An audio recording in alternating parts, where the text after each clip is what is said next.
Anne Hidalgo, Yannick Jadot, Marine Le Pen, Jean-Luc Mélenchon, Valérie Pécresse, Fabien Roussel, Emmanuel Macron et Éric Zemmour. Voilà les 8 candidats attendus dans l'émission Face aux Françaises diffusée sur LCI et animée par les journalistes Ruth Elkrief et Ava Jamshidi. Lors de son passage devant le panel de femmes, Marine Le Pen s'est exprimée sur diverses thématiques, telles que la contraception, la parité ou encore la santé des femmes. Sur le premier sujet, Marine Le Pen s'est montrée très claire.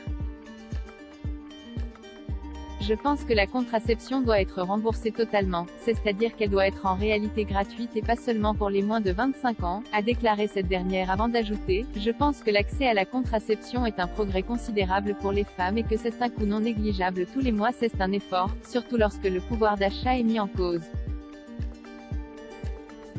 En marge de la gratuité de la contraception, Marine Le Pen s'est également montrée favorable à la parité, bien qu'elle ait été contre la loi sur cette dernière pendant plusieurs années. C'est vrai que cette loi pour la parité, j'étais contre, lance la candidate avant d'ajouter, j'avais peur qu'on puisse dire des femmes qui ont leur place grâce à la parité. Elles sont là parce que c'est le quota, il faut bien qu'il y ait des femmes et qu'elles n'en tirent pas le bénéfice que l'on en attendait. Incontestablement, cette loi sur la parité a permis à des femmes d'émerger. Ce revirement récent serait-il de l'opportunisme électoral pour se démarquer d'Éric Zemmour, comme l'interroge Ava Jamshidi? Absolument pas. Mais pour faire le bilan d'une loi, il faut attendre de voir ce que cette loi a donné. Au passage, même si j'y étais opposée quand elle a été votée, nous avons été à peu près les seuls à la respecter, au sein de son parti, NDLR, répond Marine Le Pen.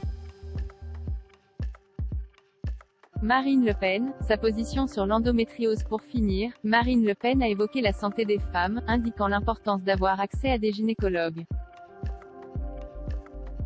Il y a une politique qui a été menée il y a quelques années, qui a quasiment supprimé les gynécologues et qui fait qu'il y a 13 départements en France où il n'y a pas de gynécologue, répond la candidate avant de proposer de retrouver des professionnels assurant ces fonctions dans l'intégralité des départements et de revaloriser les sages-femmes.